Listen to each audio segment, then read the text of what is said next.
ആട് 3 ആടിൻ്റെ മൂന്നാമത്തെ ഫ്രാഞ്ചൈസിയിൽ വരുന്ന സിനിമയാണ്.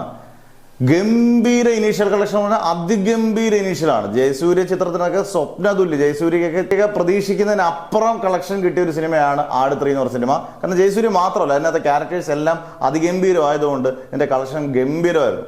എന്നാൽ ആദ്യത്തെ 5 ദിവസം 100 കോടി നേടിയ ചിത്രം പെട്ടെന്നാണ് കളക്ഷനിൽ വന്നിടിവ് എന്ന് പറഞ്ഞാൽ വന്നിടിവാണ്. അതിനുശേഷം എല്ലാ ദിവസവും ഒരു 20-25 കോടി രൂപയൊക്കെ നേടിക്കൊണ്ടിരുന്ന, 20 കോടിക്ക് മുകളിൽ നേടിക്കൊണ്ടിരുന്ന ചിത്രം ഇപ്പോൾ ഒരു 5 കോടി 8 കോടി ആ ഒരു റേഞ്ചിലേക്ക് പെട്ടെന്ന് കളക്ഷൻ ഡ്രോപ്പ് വന്നു.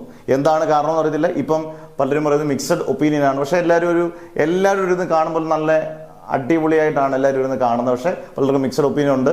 എന്തായാലും ഇനി അങ്ങോട്ട് പോകുമ്പോൾ ഇത് 200 കോടി 300 കോടിയൊക്കെ എത്തും എന്നൊക്കെ പ്രവചിച്ചവരൊക്കെ പക്ഷേ അതിൽ നിന്നൊക്കെ പതുക്കെ ഇതായിട്ട് വന്നു. കാരണം ഏപ്രിൽ 2-ന് അടുത്ത ചിത്രങ്ങൾ വരുന്നു. ഇന്നിപ്പം പ്രതിച്ഛായ വന്നു. അതുകൊണ്ട് ഇനി മാക്സിമം നേടാവുന്ന കളക്ഷൻ എന്ന് പറയുന്നത് ഏകദേശം ഇനി ഒരു 150 കോടിക്ക് താഴെ കാണത്തുള്ളൂ വേൾഡ് വൈഡ്. എന്നാൽ പോലും ഇതൊരു അതിഗംഭീര വിജയം തന്നെയാണ്. കാരണം ഒരു സൂപ്പർ താരങ്ങളൊന്നും ആരും ഇല്ലാത്തൊരു ചിത്രം നേടുന്ന അതിഗംഭീര വിജയമാണ്. പക്ഷേ കളക്ഷനിലുള്ള ഡ്രോപ്പ് കാര്യമായിട്ട് ചിത്രത്തെ ബാധിച്ചിരിക്കും.